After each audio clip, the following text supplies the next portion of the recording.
إن الحمد لله نحمده ونستعينه ونستغفره ونعوذ بالله من شرور أنفسنا ومن سيئات أعمالنا من يهده الله فلا مضل له ومن يضلل فلا هادي له وأشهد أن لا إله إلا الله وحده لا شريك له وأشهد أن محمدا عبده ورسوله صلى الله على آله وصحبه ومن تبعهم بإحسان إلى يوم الدين أما بعد. Falenderimet, lavdrimet, adhurimet, hamdi I qoftë vetëm Allahut Azza wa Jall, ndërsa salavatet dhe selamet të përzemërta I dërgojmë shëmbëltyrës tonë Muhammed Mustafa sallallahu alaihi wasallam, familjes së tij, shokëve të tij dhe gjithë atyre të cilët e ndjekin rrugën e tij deri në ditën e gjykimit. Allah na bëj prej tyre. Amin. Vëllezër të dashur besimtar, tema të cilën fillimisht e përkujtoja veten time, pastaj inshallah taala do t'ju përkujtoj edhe juve, ka të bëjë me temën shpenzimet për familjen, një investim I bekuar. Vëllezër të dashur, tema e sotshme prek çdo zemër dhe çdo familje. Në sytë e njerëzve, shpenzimi për familjen mund të jetë një detyrë, mund të jetë një barë, për dikënd mund të jetë edhe një rutinë.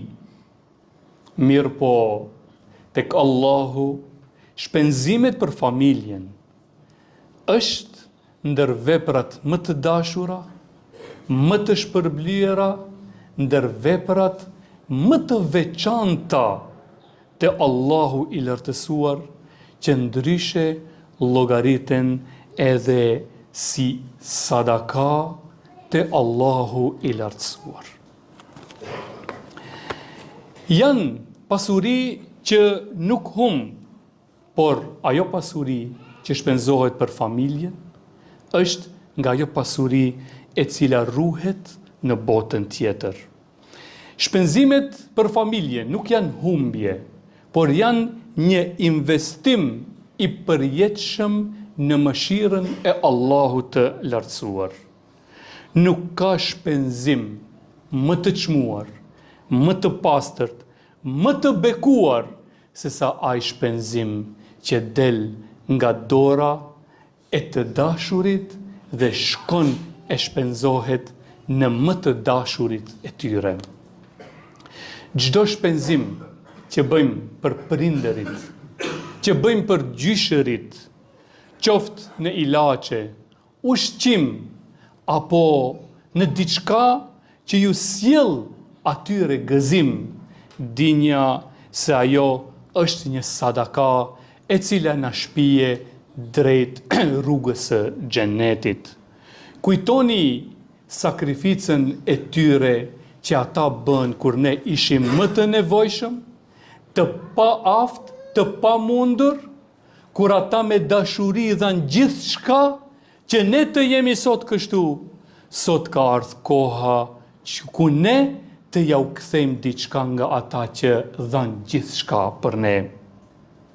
Të shpenzosh për gruan tënde, të kujdesesh për nevojat e saja, të ofrosh për të pa u ankuar.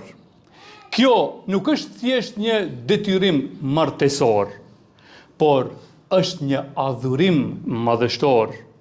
Në çdo kafshat që ti bëhesh sebeb dhe ajo e ha, në çdo gëzim që ti bëhesh sebeb dhe atë e gëzon, në çdo investim që është I dobishëm, I mirë, I kënaqshëm për të, ke shpërblim te Allahu I lartësuar.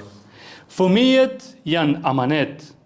Shpenzimet që bëjmë në shkollë, në veshje, ushqim, edukim për to, janë shpenzimet që sevapi I të cilave është I vazhdueshëm dhe do të kthehet tek ne edhe në këtë botë, edhe në botën tjetër.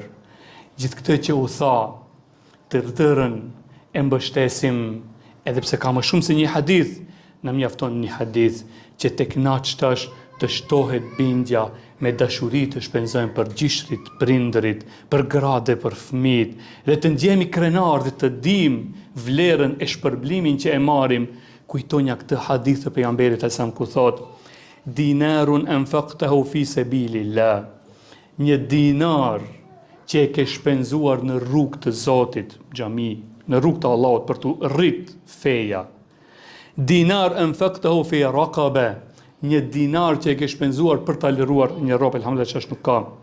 Wa dinarun tasaddaqta bihi ala miskin. Dhe një dinar që ja ke dhënë sadaka miskinit. Wa dinarun anfaqtahu ala ahlik. Dhe një dinar që ke investuar për familjen tënde. A'dhamuha ajran alladhi anfaqtahu ala ahlik.